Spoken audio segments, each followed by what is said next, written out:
Salut! Mon nom c'est Jean-Sébastien Busque. Bienvenue dans mon podcast Dans mes shorts. Le podcast qui va vous apporter beaucoup de réponses, même aux questions que vous n'osiez pas vous poser par rapport à la transidentité et la transition de genre. On a passé un épisode où je vous ai expliqué un peu comment s'étaient passés les déroulements de réflexion dans mon esprit. Mais là, aujourd'hui, j'ai envie de vous parler un peu des premières étapes qui se sont passées à partir du moment où j'ai finalement accepté mon inévitable destin, qui était de faire ma transition d'homme à femme. De femme à homme. Vous voyez, même aujourd'hui, je peux encore me mêler. Et je me donne le droit d'en rire. OK? Je vous corrigerai pas cet enregistrement-là juste parce que je viens de faire le lapsus. C'est pas vrai. Donc, où j'en étais? Premier constat. OK, c'est beau. Je viens de réaliser que j'ai à faire cette route. Par où je commence tout ça? Et la première chose que je fais, c'est de m'asseoir avec ma femme et un peu me faire un plan de match et dire OK, il y a plusieurs transitions qui doivent se faire dans une transition de genre. On a celle qui est sociale, donc au point de vue des gens. Donc, me faire reconnaître en tant qu'homme et non en tant que femme. J'ai la transition qui va être comme médicale, donc celle qui vient avec la thérapie d'hormones pour influencer mon corps, parce que ça, en fait, je le fais pour faciliter ma transition sociale, pour que je puisse avoir les repères sociaux des apparences physiques d'un homme. Donc, il y a ça qui apparaît en moi.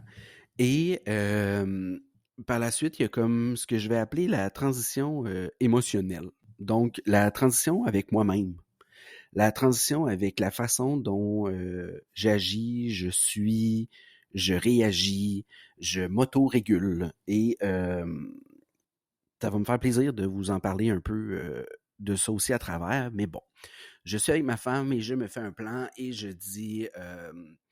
à mes yeux, je pense que les premières étapes sont de faire « OK, je vais m'informer. » La gaffe. La mauvaise gaffe. Pour vous donner une idée, là, moi, je suis un Gémeaux et tout ce que je peux me mettre sur la main comme information, j'adore le consommer. OK? J'adore picosser, m'instruire des livres, des vidéos, des formations. Plus il y en a, mieux je me sens. Et là, je pars à fouiller des livres sur la transidentité.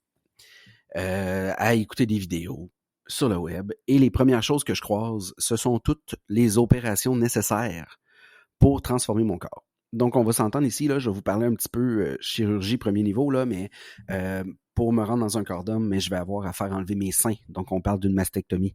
On parle des organes génitaux. On parle en fait d'enlever l'utérus, donc une hystérectomie, comme les femmes qui se font faire, comme on appelle au Québec, la grande opération.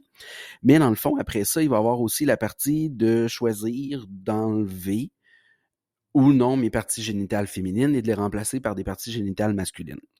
On fera un épisode sur les chirurgies, mais pour vous donner une idée, pour qu'une femme puisse avoir tous les morceaux d'un homme, incluant l'hystérectomie, on parle de 3-4 opérations, là. Puis pas des opérations mineures, grosse convalescence, il y a de la greffe de peau impliquée, donc on enlève la peau quelque part pour reformer un tuyau, vous me suivez jusque-là. Il y a de l'électrolyse à faire parce que le 10 morceaux de peau qu'on enlève, il est sur un bras ou sur une cuisse. Bref, je regarde tout ça et je pogne la chienne, en bonne expression québécoise. Et je me dis, ça va être trop. Pas question que je fasse ça. Non. Là. Et je reviens encore avec mon même discours, ben trop vieux pour ça. Mon corps se rétablira pas, je m'en sortirai pas. Et je suis des semaines de temps à me dire, non, je fais pas ça. Écoute, ça a pas d'allure, ça arrivera pas. J'ai pas la force de passer à travers tout ce parcours-là. Et pour cette transition-là, on dirait je fais que le focus sur toute la discussion sociale qui est le génital. Ce qu'il y a, dans le fond, dans mes pantalons. Et là, aujourd'hui, je vous donne ma réflexion et ce qui m'a permis de m'en sortir parce que sinon, je crois que je n'aurais rien fait et je serais resté coincé dans la noirceur qui m'habitait. Jusqu'à ce qu'un jour, ma blonde me dise, là, t'arrêtes ça. ce qu'il y a dans tes culottes, ça concerne juste 2 personnes sur la Terre, c'est toi pis c'est moi. Quand tu te promènes dans la rue, il y a personne qui va fouiller là. Fait que là, arrête de regarder la finalité, puis commence par regarder les premiers petits pas que tu peux faire.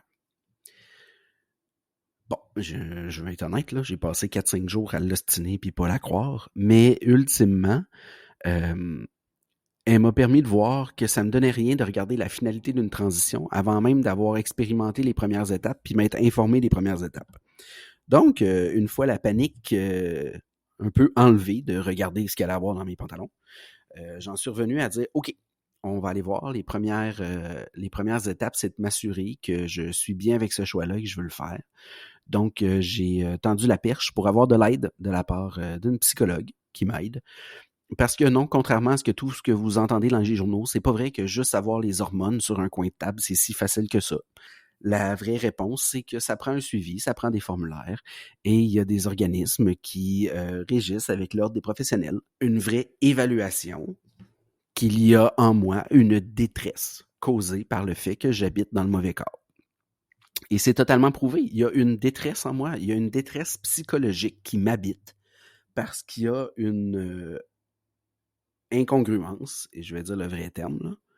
Il y a une incongruence entre ce que mon cerveau sait qu'il est et le corps que j'habite. C'est comme si j'ai une pomme orange en dedans de moi. Là. On ne se parle pas le même langage. Là.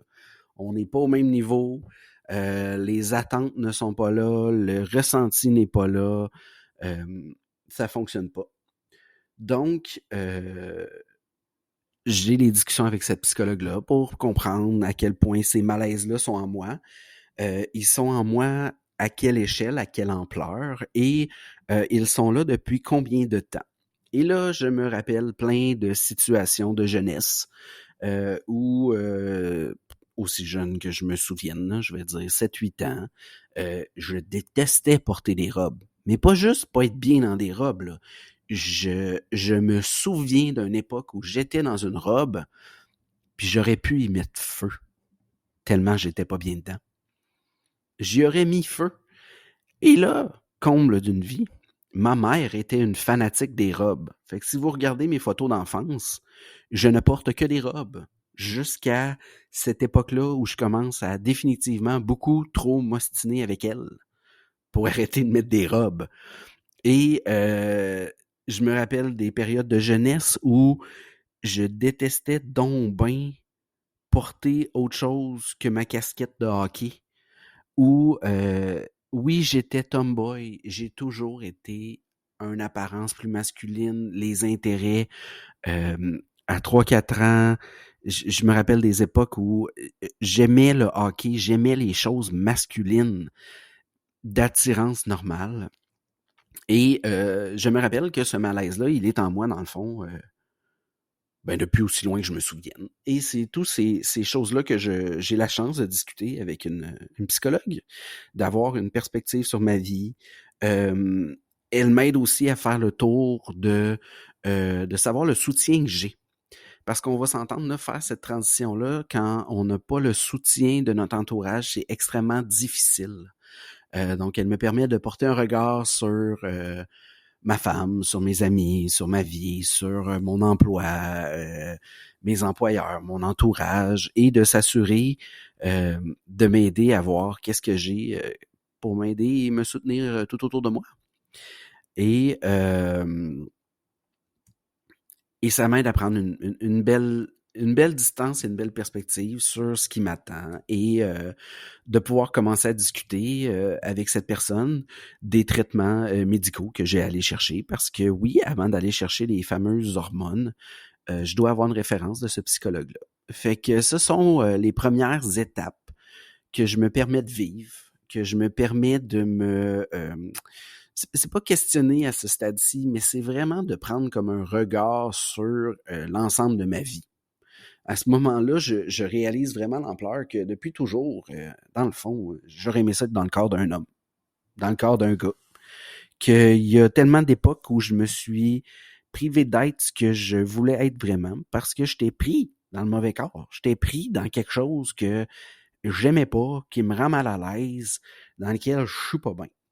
Simple de même. Et on regarde les premières étapes ensemble. Donc, qui est celle d'aller me chercher les hormones de transition, de commencer l'hormonothérapie, quelque chose qui va me suivre pour le restant de mes jours, pour faire cette première transition-là en moi, physique et sociale, et entamer les premières étapes. En parallèle du moment où j'entame ces étapes-là d'attente et de travaux pour aller vers les médecins, j'en profite aussi pour faire les annonces à mes proches, voir comment en fait je vais faire l'annonce à mes proches. Et ça va me faire plaisir de vous faire un épisode sur comment j'ai accepté de diviser mes proches pour, dans le fond, le dire à ceux qui avaient le plus d'impact dans ma vie. Choisir ceux qui ont de l'impact dans ma vie et d'entamer petit pas par petit pas, sans nécessairement avoir toutes les réponses, cette grande transformation majeure qui allait s'en venir en moi. Donc, ce sont les premières étapes. Ce sont les premières réflexions qui m'ont amené sur ce chemin-là. Et je peux vous dire qu'à partir de ce moment-là, c'est là que la vraie ride a commencé. C'était Jean-Sébastien pour vous permettre d'en comprendre un peu plus sur la diversité. Si le cœur vous en dit, je vous invite à vous abonner à ce podcast afin de ne rien manquer des prochains épisodes à venir. Également, vous pouvez mettre 5 étoiles. Ainsi, vous m'aiderez à diffuser de plus en plus grand ce message que j'espère sortir dans le monde. Je vous remercie du fond du cœur de m'avoir écouté. Bonne journée.